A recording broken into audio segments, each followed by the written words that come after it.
আলাইকুম। শিক্ষক নিয়োগে যে জালিয়াতি হয়েছে আমরা সবাই জানি। সে সম্পর্কে একটি প্রতিবেদন প্রকাশ করা হয়েছে।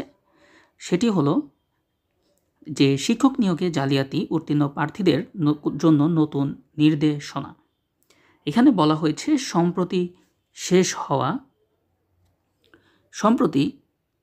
হওয়া সরকারি প্রাথমিক বিদ্যালয়ে সহকারী শিক্ষক নিয়োগে প্রথম ধাপের পরীক্ষায় ফলাফল প্রকাশ করা হলেও পরীক্ষা নিয়ে বিভিন্ন ধরনের জালিয়াতির অভিযোগ রয়েছে।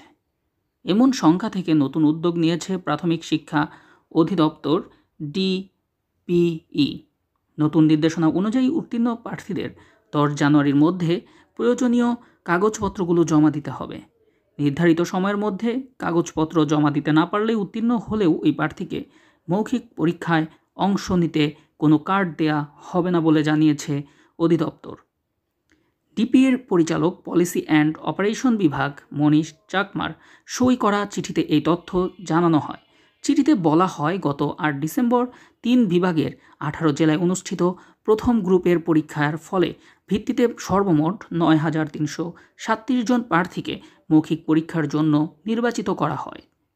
নির্বাচিত প্রার্থীদের অনলাইনে আবেদনের আপলোড করা ছবি, আবেদনের কপি, লিখিত পরীক্ষার প্রবেশপত্র, নাগরিকত্ব, স্থানীয় ঠিকানার সাপেক্ষে ইউপি চেয়ারম্যান বা পৌরসভা বা সিটি কর্পোরেশন ওয়ার্ড কাউন্সিলের সনদপত্র, জাতীয় পরিচয় এবং শিক্ষাগত যোগ্যতার সনদপত্র, পোষ্য সনদ ও অন্যান্য প্রয়োজনীয় কাগজপত্র 10 জানুয়ারির মধ্যে নিজ নিজ জেলা প্রাথমিক শিক্ষা অফিসে জমা দিয়ে প্রাপ্তি স্বীকারপত্র সংগ্রহ করতে হবে।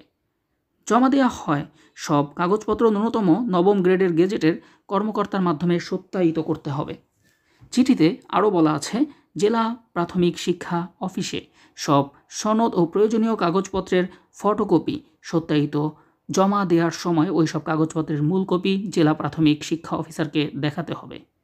মৌখিক পরীক্ষার জন্য নির্বাচিত প্রার্থীরা 10 জানুয়ারির মধ্যে উল্লিখিত কাগজপত্র জমা দিতে ব্যর্থ হলে তাদের অনুকূলে মৌখিক পরীক্ষার কার্ড ইস্যু করা হবে। মৌখিক পরীক্ষার সময় জেলা অফিসে সব জমা দেওয়ার সব সনদপত্র, প্রাপ্তি স্বীকারপত্র, অন্যান্য কাগজপত্রের মূল কপি প্রার্থীকে সঙ্গে আনতে হবে।